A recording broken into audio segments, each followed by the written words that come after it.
Viral di media sosial video marah-marah Ketua Ikatan Kepala Desa Kecamatan Patia, Kabupaten Pandeglang, Banten.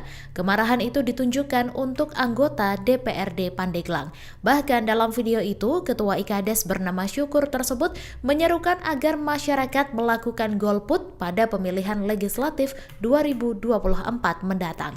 Adapun alasan kemarahan Syukur karena tidak ada anggota DPRD Pandeglang yang menghadiri upacara hari ulang tahun ke-78 RI di Kecamatan Patia, padahal masyarakat umum rela datang jauh-jauh untuk mengikuti upacara bendera. Syukur mengaku seruan itu buntut dari kekecewaannya kepada anggota DPRD Pandeglang. Soal seruannya kepada masyarakat untuk golput, Syukur mengatakan ia perlu membicarakan hal itu dengan kades lain di Kecamatan Patia. Syukur menambahkan bahwa Sekretariat DPRD Pandeglang telah memberi klarifikasi dan meminta maaf atas masalah tersebut.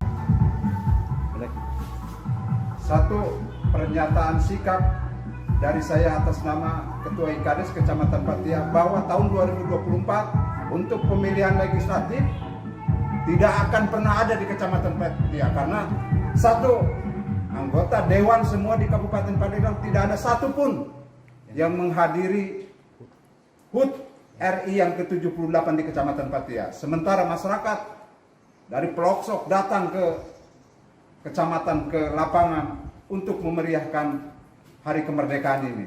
Tetapi anggota dewan semuanya goblok, semuanya itu di Kabupaten Pandeglang. Satu pun tidak ada perwakilan di Kecamatan Patia. Terima kasih, itu statement saya.